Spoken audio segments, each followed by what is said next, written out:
Join me for a special crossover episode with Locked On Rangers coming up next.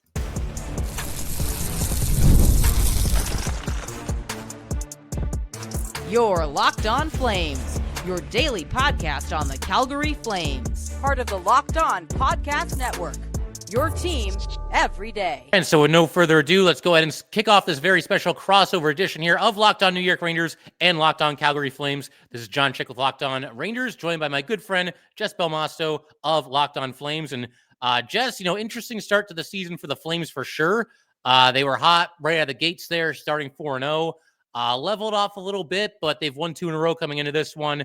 And I saw your more recent episode where you were talking about their playoff chances, and they're kind of in a unique spot because they are rebuilding, and yet they're off to a solid start here. So in spite of everything that's gone on and some of the players they've traded away, can they hang in the mix all season, and can they eventually challenge for and even get a playoff spot when it's all said and done this season? It feels like that would be the most Calgary Flames thing to happen. You finally get a general manager and a coach who are on the same page in terms of the goal isn't winning now. But, a high-end draft pick would be ideal, but you're never going to convince grown athletes to tank. So, I mean, I love watching good hockey, but at what cost? So I really feel like it's going to come down to game 82. Yeah, it's tough. I remember being in kind of a similar spot as you're in right now with the Rangers a few years ago when the rebuild was ongoing. And it ended up being the year where, I think that was the season where it was the COVID playoffs. And then the year after that, both those seasons, the Rangers were kind of in the mix, and you want them to step on the gas and get into the playoffs and get this playoff experience. And hey, you never know what can happen, right? If you're in the dance, Exactly. you've at least got a shot at it. But then by that same token, it's like, yeah, but they're hurting their draft position. And I don't know. It's definitely a catch-22. And, for your sake, Jess, I'm hoping that they don't end up being like the last team out of the playoffs. Either eke your way in there or don't even come close, right? Is that pretty accurate for how you're feeling? Yeah, absolutely. The Flames have this history of just picking in the mushy middle. And, those draft picks, those players are nice.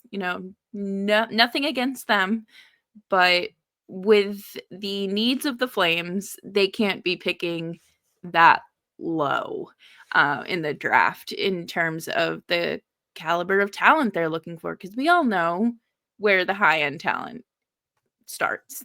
So I'm hoping that they either just kind of fizzle out or make a real run for it.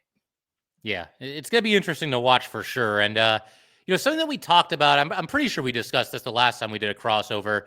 Obviously 3 years ago, the big trade, Matthew Tkachuk goes to Florida, Jonathan Huberdeau, Mackenzie Weegar come to Calgary.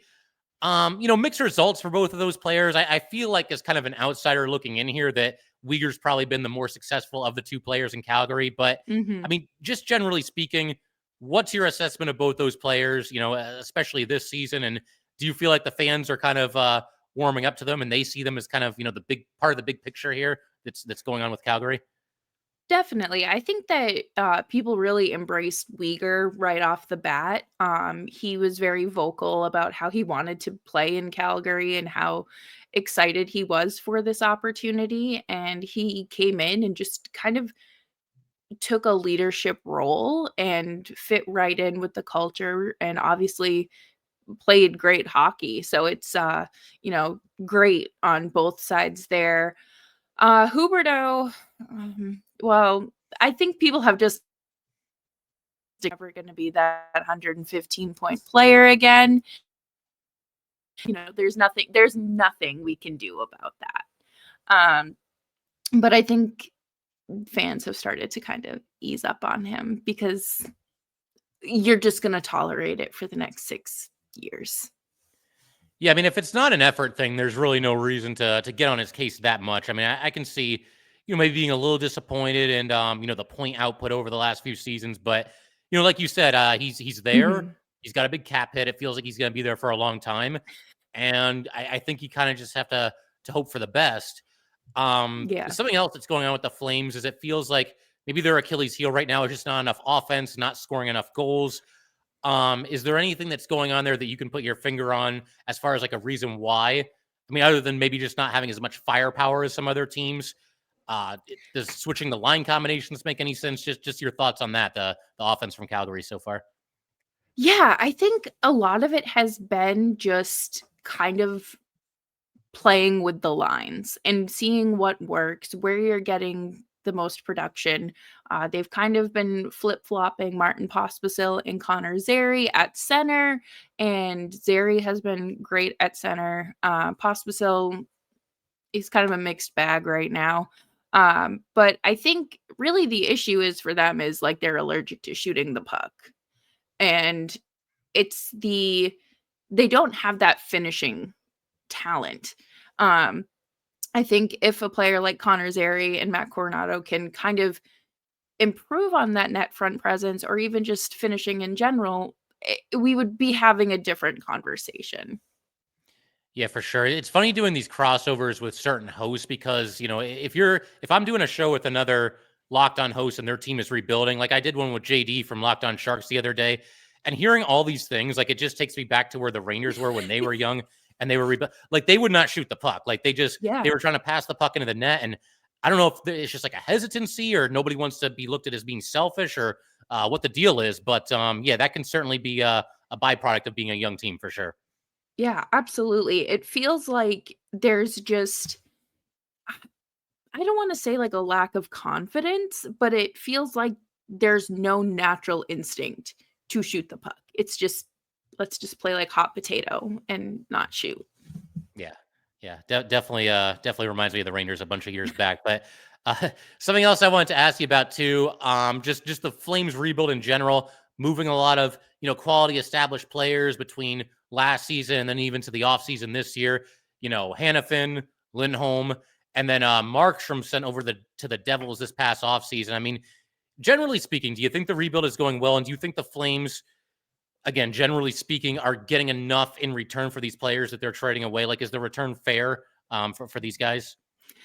I would say that based on the 5 trades they made last year, I would say 4 of them were fair. I think the Chris Tanev trade definitely could have been a little bit more, but you don't know what these bag of prospects are going to be and what these draft picks are going to be. So like it might not look good on paper right now, but the Elias Lindholm trade was absolutely a haul. Yeah. And really the Flames got lucky there because he isn't doing too well in Boston, and Craig Conroy was going to pay him $9 million for the next 7 years. So they really lucked out. May have dodged a little bit of a bullet there. I remember he was Mhm. like the top guy last year going into trade Yep. deadline season because everybody knew pretty much that he was going to get traded, and teams were lining up for him. And I think the Rangers even threw their name in the hat too. I don't think it was ever really that realistic, but yeah, Mhm. I mean it sounds like that one's going to pay off for Calgary in a big way. And speaking of the trade deadline, I just want to throw a hypothetical out there. Say we get to that point in the season, the Flames are still playing well. They're still winning games. They're still in third place in their division, somewhat comfortably in a playoff spot. Do they actually like add to this team? Because like I know they're rebuilding, and this doesn't feel like it's the right time for them to like go all in and go nuts at the Mhm. trade deadline. But could you see them maybe just adding like a complimentary piece or two just to get in there and let's see what happens? Yeah, I could definitely see that. I don't think it would be anyone um like there's no big names or anything that really jump out at me or come to mind, but I could definitely see them making a move. Maybe it's a 2-year remaining on this player's contract and you want to see, maybe a change of scenery helps him and it really helps the Flames too, but I don't see them giving up a lot of draft capital to do anything. It doesn't make sense at this point in time. Yeah, that makes sense to me. And in just a second, we're gonna have a little role reversal here. Jess is gonna ask me some questions about the Rangers, and we will do that fun stuff, make some predictions, some players to watch. We'll do all that good stuff in just a minute.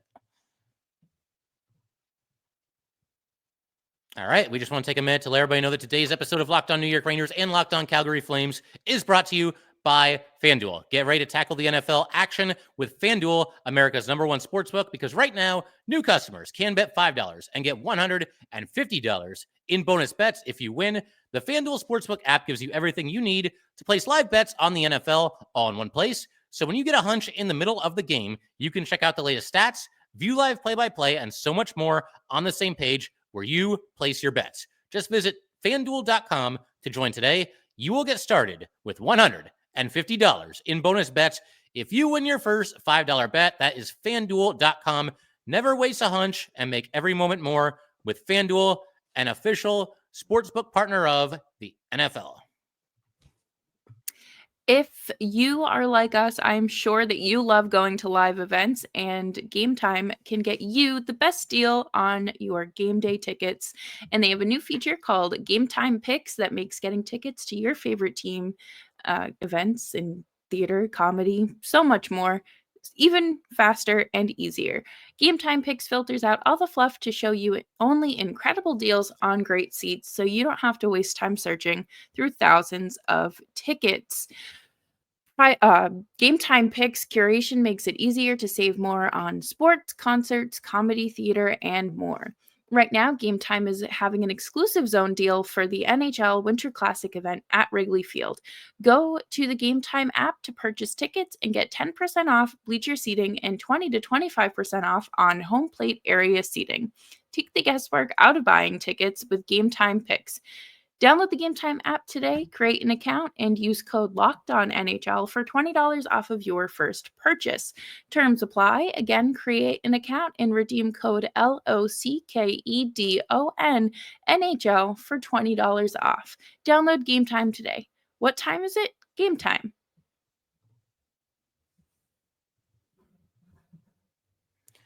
All right, so we'll go ahead and keep everything rolling here on this very special crossover edition of Locked On Rangers and Locked On Flames. Big shout out to the everydayers. As always, I'm sure both of these shows are going to be covering this game from every angle in the next episode. But Jess, you're up. Any questions you have for me about the Rangers, feel free to fire away.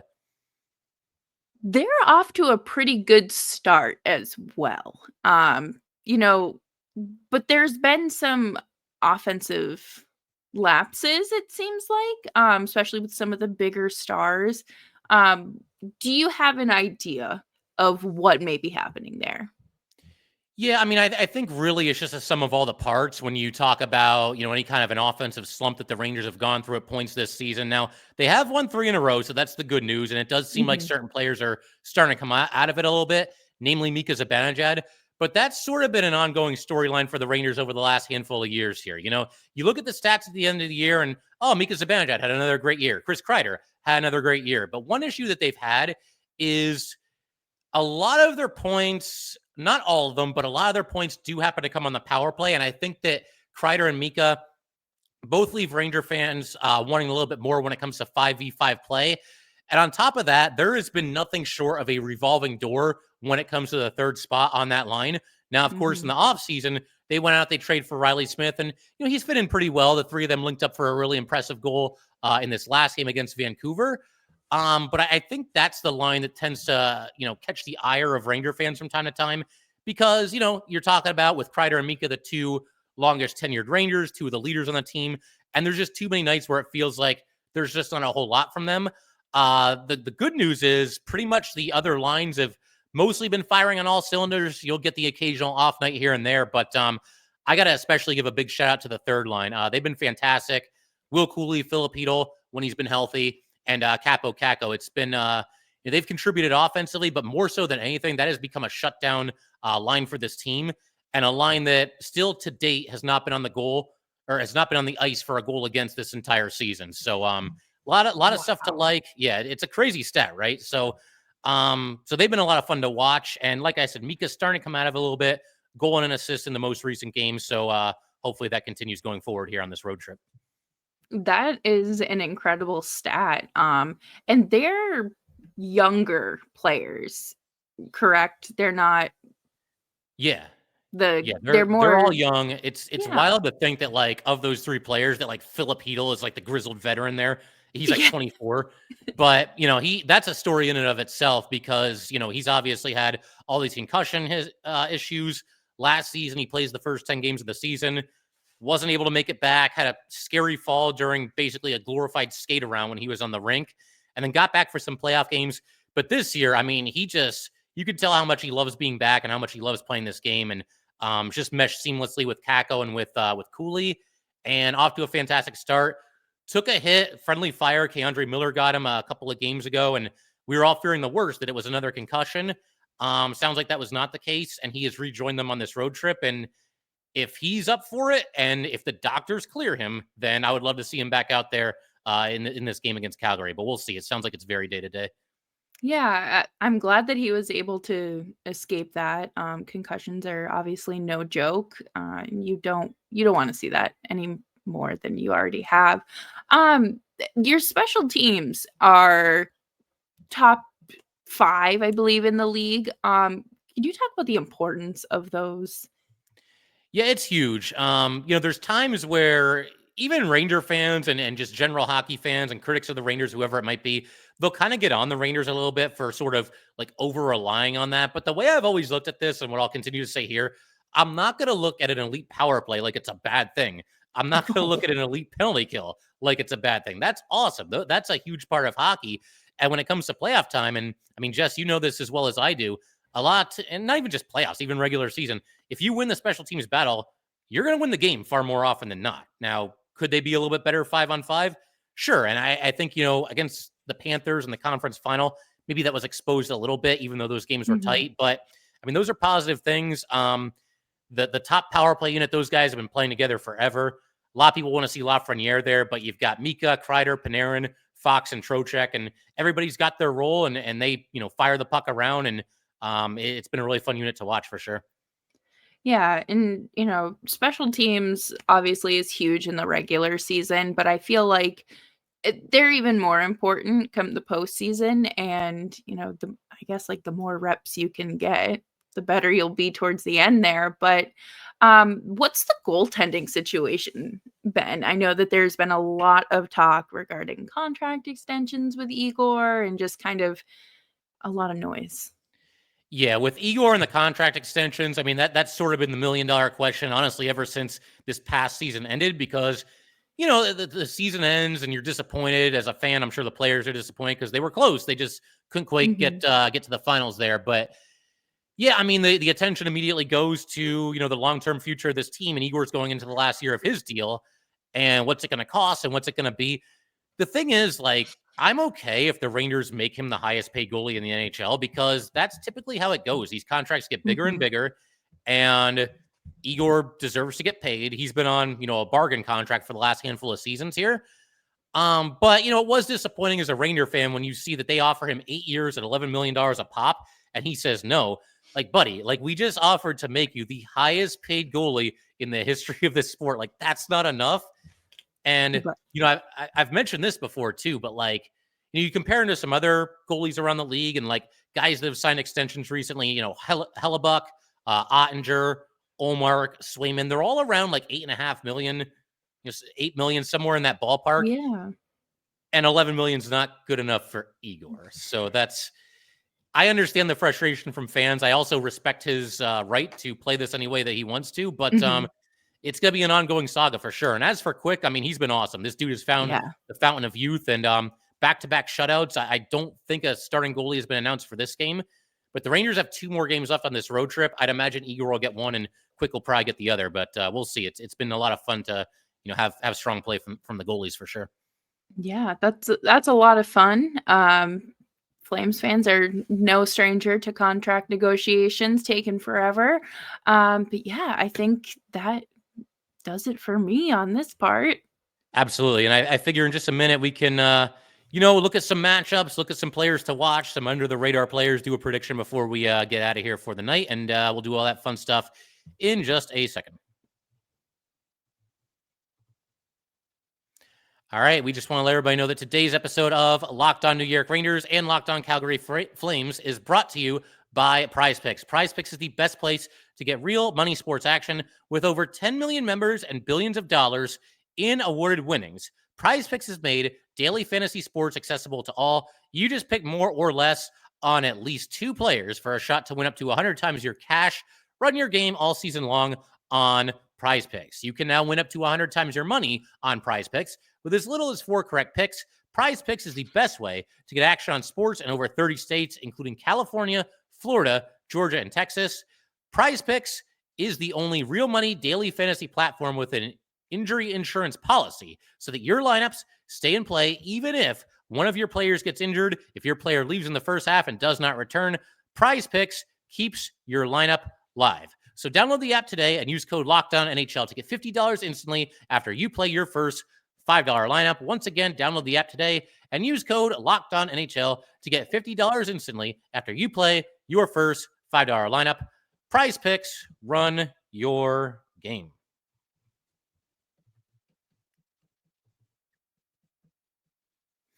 All right, so Jess, figure we can go ahead and wrap up today by talking a little bit about, just some players to watch and some predictions and everything. But, you were asking me about the Ranger goalies, and I do have to do the same for you with the Flames because Dustin Wolf is on fire right now. I looked him up because I wasn't sure, exactly how he found his way to Calgary, but this guy was drafted in the 7th round, the 4th to last pick in the draft. I want to say in like 2019-ish, somewhere around there. And man, I mean, what a needle in a haystack. This guy has been unbelievable. What are you seeing from him, and how excited are you for him going forward here? This has been such a fun player to watch come through the pipeline. He obviously, is an undersized goalie. So that's something that I think hindered him in the draft. But ultimately, Calgary, they like what they saw, and I mean, they do have kind of a little bias in smaller players, which is fine. But I think that Dustin Wolf is just absolutely shattering expectations. He's keeping this team in a lot of games, especially with the Flames' lack of offense. He has just been phenomenal. And I was sad to see Jacob Markstrom get traded, but very happy to see that Wolf would be getting NHL time. For sure. I know that Markstrom was the guy there for a while, and it's never easy when your team goes into rebuild mode and you start trading all these, beloved players. And, the next thing you know, you've got a whole different team and a much younger team. But, I mean, you talk about softening the blow. And Vlader, too, has played very well. But Wolf, I mean, like I said, this guy looks like a needle in the haystack for sure. Is there anybody on the Flames that us Ranger fans should keep an eye on? Because obviously our teams don't see each other too often, but is there somebody that's kind of under the radar that's been playing well and doing a nice job for you guys recently? Yeah, I would say Matt Coronado, young kid from New York. He's been really good this season. Last year was his first season in pro hockey, and point per game player in the AHL. Did see some time up with the Flames, but ultimately wasn't producing. And it's kind of how it started this year too. He ended up being sent back down not too far into the season and got called up and scored 2 goals, an overtime winning goal, and he looks like he belongs there. He doesn't look like a lost puppy or he's out of place. He keeps up and he does a really good job, and definitely a player I would watch out for.